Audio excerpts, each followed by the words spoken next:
Hi friends, welcome back to Sage Thyme. We're doing things a little bit differently today. My buddy here, he's not exactly wanting to show his face. He hasn't done this in a long time, but he very much not only wanted to be on my lap, but he keeps trying to crawl up on me. So there are some energies that are supporting us right now of our animal companions, our kindreds especially. I'm hearing you might be having a familiar turn up in your life, and if you already have one in your life, a cat or a dog or some birds outside, however that, a familiar would be a singular pet. If you have one already, there may, as always, we pay extra attention to the signs and messages from our familiars, the distinct patterns that they're showing up as. He's right now being very tender, but also, but he's also protecting me, and he's doing it with a light weight. He's not bearing his weight down, and there's this incredible gentleness. So even if you don't work with a familiar, being able to touch in on the energies around you, particularly animal spirit medicine, maybe a pet of the past or simply an animal that you connect with, they are very much with you right now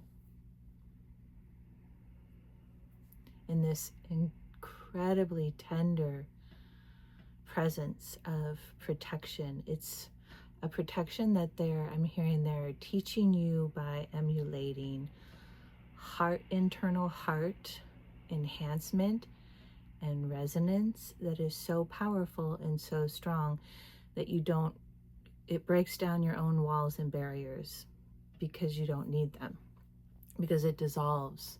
That kind of power of love dissolves anything that tries to come and penetrate into your field, and it not only dissolves it, it alchemizes it and then reverberates it back. My heart wants to weep with love. He is being so special right now. And if it's happening for me and you're here, it's coming up for you. So even without a pet or an animal that you would particularly, I'm seeing somebody with a horse right now. Maybe in the third dimensional reality, the common reality, or simply horse spirit medicine really resonates with you. That is a very powerful, incredibly powerful, heart-generating love and ferocity of protection, but not ferocity how it's commonly understood, just powerful. So powerful of a love that it can be fierce in contrast to anything that would try to break it down into something less. So let's see if this reading is a go. I mean, it must be. We've made it so far. He is settled in. This is Whittled, by the way. And he's doing a very certain kind of breath work right now and little sounds. He just did his little oink. All right, so I'll be drawing cards without the shuffle. So let's see. Yep, I went right for the animal deck. Okay. Community with the bumblebee, and giraffe, the visionary. Oh, wow. Not so different. Definitely distinct from horse spirit love, but giraffes have a distinct and yet similar energy. Set these to the side. Yeah, buddy, I know. So the first one I drew was Be Community. You are a powerful creator. Your work blesses everything you touch. Be open to receiving sweetness. You are the queen of abundance. Yes. So that sentence, be open to receiving sweetness. That's the message. So feeling that opening within you in different areas, particularly right now, I've been feeling, and this may be somebody new to the channel or who views this that hasn't before and comes upon this video. I work with different people. I usually don't know them because I work with so many people. They just simply show up in my field and the work begins. And it took a long time for me to learn to roll with it. But I often will see at the very least their signature and the people in their environment in the present and how they relate to those people, as well as feeling who they are and what they're going through and the restrictions. Often for me, when I'm working with somebody, it's somebody who is in the vulnerable role of different dynamics in relationship, the one who often is taken advantage of. And so, and that's not always the case, but in this situation, it definitely is. And so having their energy within me as a replication of their energetic body, feeling the restrictions as if they were my own. And I'm guided to share this with you because this is, of course, I share things with all of you that are or will be something you'll be working with and will need to be able to relate to, and it helps to have the validation as well as just the support, and hearing it from somebody outside of us strengthens the work and the honoring and the truth of it, and it's the validation thing. So anyways, working with this individual today, I'm actually working with two specific, well, more than that, but two lead role characters and then their affiliates. And I've been feeling those restrictions within me in areas that I already know I've well worked through and done, but now all of a sudden it's back somewhere, at different places in my body. And it's a little different too sometimes, or very similar. But, I'll focus and focus and focus on it. And sometimes I'll get so intent with that focus that I start creating a complementary tension to the limitation, the structure within me. And by complementary, I mean it doesn't help. It's complementing the limitation, the structure, the thought form, the however, I don't know, we're not using the word curse. But to understand words like curse in a more accurate sense, which is more all-encompassing. It's a structure. It's a energetic formation. Anyways, so one thing that my guides and I've been working with at a new level, higher beings of the blues, the Arcturians, I was calling them the blue lace dragons before, and the word Celadon came in finally for me, and that felt like a more accurate coloring description. So the Celadon dragons, but they still, it's the same color, right? The blue lace agate. And so I've been working with them in deeper crevices and resounding tones of ease and relaxation and that sweetness of peace, which can feel really difficult. Even when we're very self-aware, it can feel very difficult to lean into that. And they've been showing me how simple it can be, and also how time can be a part of the limiting factor that we're not working up against, we're working with. And the architecture of time, recognizing that when we're more grounded and in tune with the common reality, the 3D dimensionality, it's more challenging to have persuasion and co-creation with the structures of time. But of course, we all know time is not linear. It is cyclical, spiral, and it even has shapes, quite frankly. But cyclical and spiral. Let's stick with that. So when able to combine our internal focused attention on alchemizing whatever it is within us personally, or if you're somebody who works with consciously other people's energies, you're that sensitive, and you're here as an alchemist and a multi-timeline, multi-dimensional, everything, or alchemist, and then more, and co-creator and designer, then amongst other things, then I just lost my train of thought. Then you know. I'm getting more downloads.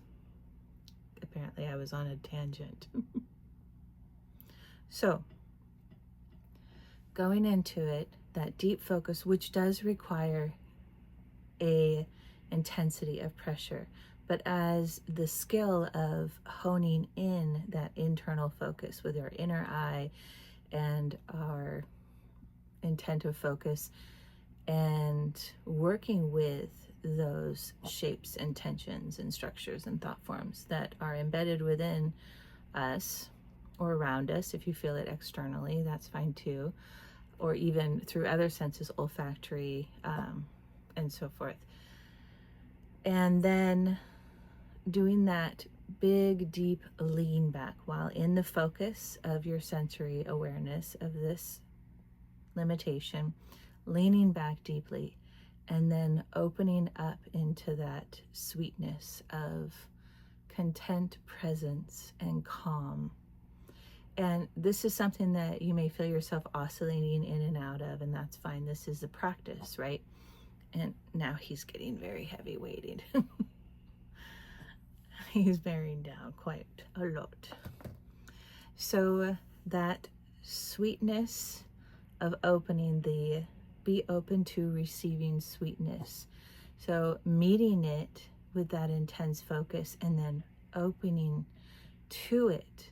And it always feels very counterintuitive when things are pressed up against us, other people's judgments or distorted thoughts and dissonance, institutions and so forth. The natural response is to create a resistance, to keep it out. And something that I have been taught very vehemently by my guides for a decade now is to open up and let it in. And, I'll tell you right now, I kicked and screamed against that one for a good long time. And I didn't have any choice because I needed to learn it. But once I did start opening up, it was phenomenal. And not always all the way at first, but I would feel that, whoa, okay, now I can work with it. Now I can, it's in me. Now I can start to alchemize it and learn what that means to alchemize it. And, when we are pushing up and we're creating those boundaries to resist the external intrusions that are meant for us to work with, that's when we see things like health issues in our bodies. Physical, often, autoimmune, of course, mental and emotional challenges will increase. Things in our external world will, of course, fall apart, break, just be a mess all the time, and there'll be these patterns. That's why I'm always saying, our thoughts and our feelings are not always our own. And when we allow ourselves to know the truth of who we are and know that that truth is what we choose. So I don't know too many people, I don't know anybody who would choose to be violent or petty or depressed and suicidal. We don't choose those thoughts. Over time, and without proper guidance and mentorship, we may or other people may convince us energetically or verbally or both that we're choosing it and that it's our fault. And that's part of the shame blame paradigm. And you know I'm not about that. Not on them, not on ourselves. These things exist because they exist, and it's a big long story, and we go into little niblets of it, little fractals of light of it in each episode or each video, but it's a huge explanation. And so knowing that if it's entering your field and you're meant to work with it, resisting it only increases the troubles for ourselves. Because if it's in our field and it's pressing up against us, we play a role in it. And that's why, of course, more and more people in their awakening process are opening up to, oh, I'm a a channeler, an alchemizer, all the above and then some, a multi-dimensional hierophant bridge pulling these things in. You know, there's so many things, many that have these, you know, light worker, light shadow worker, all these things, and many that don't have names really. They just are big long explanations. And if we gave them a name, they'd be something like derp derp. Yeah, that's me. So be community. You are a powerful creator. And the work that you do when alchemizing, when letting those things in, provides you with the foundational micro blocks to co-create with the universe, because you're working with divine source, universe, all, and its design of love from love, as long as that's the intent that you choose to work with, because in truth that's the only one that's sustainable, and co-creating a world and a universe and so forth, even a multiverse for our multiverse workers that works for everyone. So being open to receiving sweetness. Your work blesses everything you touch. You are the queen of abundance, and this is the abundance. And as we refine our skills and our ability to work with it, we're able to then know, oh, I have this huge savings account within me and in the quantum realms, all stored away, all these massive savings accounts of abundance from all the work I've been doing for years and decades, and in even centuries compressed into months. If you know, you know, right? Oh, that phrase. I love phrases until they become popular. I'm such an antithesis of pop culture. I don't mean to be. Okay, so the second card is Giraffe, Visionary. Did I show you the beat card? Apologize. There we go, my friends. Giraffe, Visionary. Rise above earthly matters. Glide through life with grace. You are able to see the right path. Stand tall in your self-worth and love with a big heart. Giraffes have a very, like elephants and still different, they have a very strong matriarchal energy to me.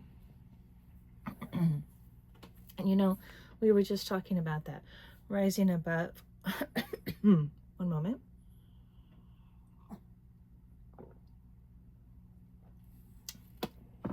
I am just not trying to be perfect right now. Not trying to be camera ready altogether. This is me. You know what? Be me. Say that to yourself. I will be me. I choose to be me. I choose to be the queen of abundance, which is me. And let it be all the things. Let it be the dog groaning and protecting you in your lap. Let it be the goofy, all the things. You see it here, live but not live, on unedited, on YouTube's Sage Thyme channel with Lillian. Okay, so we're rising above, we're rising beyond earthly matters. We're, of course, allowing our consciousness to work with higher dimensions and lower dimensions. I mean, that's really what it is. People who say we're only going up and out, you can't go up and out without going down and within. Those are just simply the laws of physics. If you do, I mean, you can, but only for a point, and it's very limited. There's not even a glass ceiling. It's like a just massive metal ceiling and box that we get trapped in if we think it's only one side of a dichotomy. It's only love and light and ooey gooey yummy delight. That's there, right? And so is its polarity. And our goal is not to simply just be in the middle, but is to integrate the two and create something new out of the two polarities, and let that centralized balance, but not homogenization, to come together like a seed and create something, a flower, a plant, and an experience, a reality that is transcendent. And transcendent, by definition, is going to be something beyond what we could even comprehend, that our senses, our imagination, and our internal soul feeling and connection with our future higher self can just barely touch on, because it's a new thing. And even in the loop, the feedback loop of the higher self, the future self, the more developed, highly developed self, working with us in the now, because of course time isn't linear. When they're doing that, often they're not just protecting our timeline, mine and my higher self, so to speak, yours and your higher selves. They're working to improve it because they are developing. And in order for them to develop, once you get to a certain point where you're not in linear timeline, you're not in a third dimensional form all the time, really the way to develop is to go back, to go and in reverse timeline work with your former self. You know, we do that in the third dimensional structure through therapy. We work with our inner child. We go back to old memories and we bring them up and we work with them, that we nurture that part within us that still truly exists and resides within the past point in times. It's not simply that that's how the brain can only perceive it. It is an actuality as well. I mean, our brains are like computers, so they can, you know, move beyond the constructs of linear time. That's a lot of not subscribing to linear time emphasis here. And I don't want to throw out the good with, you know, the bad also, because linear time is a really, really beautiful and important construct to be able to work with. And they're telling me not to get into that right now, but in detail anyways, but to know that, which is why your higher self, my higher self, why they're coming in and pushing us. They're compressing lifetimes into decades. If you're one of those people who has experienced many lifetimes throughout your life so far, by the time maybe you were 20, you might have been thinking, this is just not a normal human life. I've gone through dozens or, you know, more even of experiences on high octave and intensity than anybody I know or, you know, have come across. And so, yeah, you're experiencing your life both in the present and externally as a reflection of your soul moving through so many lifetimes, compressing them into the timeline that you're here now in, your feet are on the ground in, so that you can advance yourself as a soul. And it's not just for your future self, it's for you as well, obviously. But this is a co-creative endeavor. And so you get to ask for help a lot. And you also are likely surrounded by help and support. And often it's the asking for the help that it's not necessarily that it's bringing in help that wasn't there before. It's more like opening up to internally in those microcosmic nano spaces within us to perceive it and receive it, to glide through life with grace, to be able to see the right path. And it says, stand tall in your self-worth. And it's making me think of the giraffe card is. It's making me think of how giraffes, you know, in a way, their feet reside on the earthly plane, but their sight is above the canopy. It's above the population.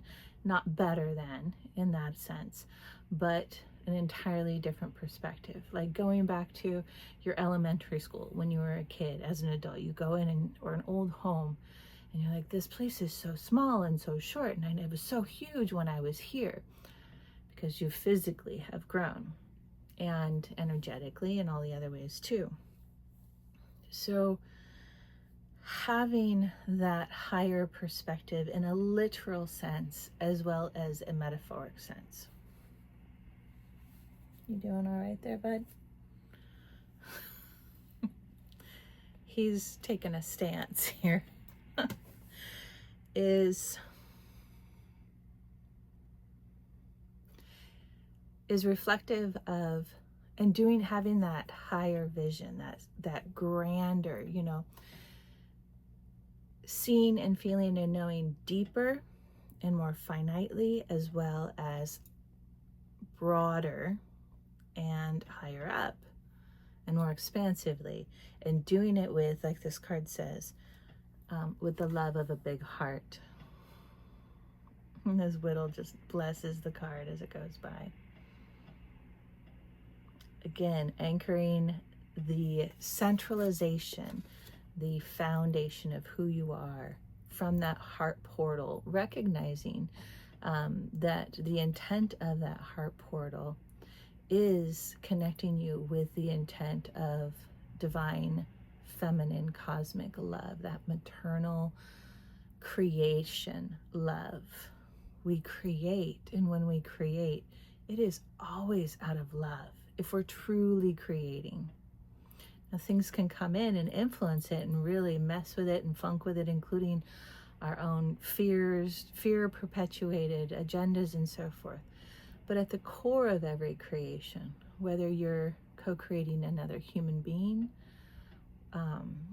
with a partner, or by intention of adoption, or whether you are planting seeds in your garden to provide beauty in flower and support system plants for bees, your bee community that you're working with, and you're taking all these things into account, as well as your lettuce and tomatoes and onions, which are for yourself. You're supplying for yourself, you're supplying for the community, which is the ecosystem of the world, as well as beyond. And you don't have to be aware, of course, of all those things. There are plenty of people that aren't aware of it, and they have no idea these things exist, and they just do what they do because either they were told or they inherently just know. And likely, if you've got people in your life that don't necessarily have the ability or desire to articulate the big things that perhaps your expansive mind and your downloads and channelings are illustrating and teaching you, but they simply are it and they're doing it, giving them that gentle, peaceful, heart-centered space allowance of being it and doing it just because they're being directed by the energies of the structures around them, structures that you are creating. And I mean by them working with structures, if you see people without knowing it, just being better, doing better, making more wise choices and more holistic choices. And they don't need to understand it, and that's okay, because they're at that level in their soul's development. And you are in their life, and you're pulling people into your life, like this bee, that are without needing to know all the finite details and the expansive, Palladian, Arcturian, Syrian, Lyrian, cha-cha-cha-chas, downloads and details, they're simply here to experience it and be guided and led, because that's the role that they're in at this time, just like you were at certain points in your journeys. But the power of your creation, you're co-creative with Source All and those unseen ones around you, is so potent. Those stores of energetic blocks that you transmuted or broke down and dissolved and transmuted into something more pure and inclusive and all-encompassing and balanced and just, have been stored in all those etheric and quantum bank accounts. And now you're pulling them in as more people are coming in, and you're creating a geometrical, unseen program. Quite, let's just be honest, you are. That is of such a higher caliber that the people that have been seeking it in some way or another are simply coming into your sphere and picking up on it intuitively. Their lives are improving, their behaviors are improving, their thoughts and emotions, and they're not taking from you, because remember, everything is in right reciprocity. The universe, this planet, nothing can function without reciprocity. And if people try not to reciprocate, that's a fine choice, but the universe comes in and will correct, right? So this is what you're up to. 2 cards, and we laid it all out. And I felt everything come to a close. So let's pull 1 card from a little message here.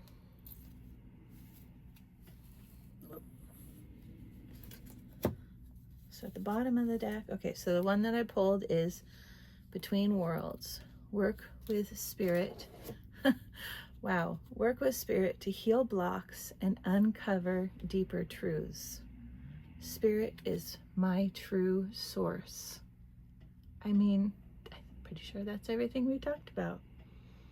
And then the one on the bottom of the deck is steady effort. As you move forward, you find resources and rewards await you. I take one step at a time. Beautiful, you guys. This is beautiful. Thank you, Sir Whittle, for being a part of this. Thank you, my friends. Let's say hi. Oh, he just doesn't want to be seen by anybody. Thank you, and thank you for your patience while I allowed him to play his role that he needed to play in this message today. Wow, that's some fancy hair. Okay, guys, I love you so much. Have a beautiful, beautiful day, and a happy upcoming new year.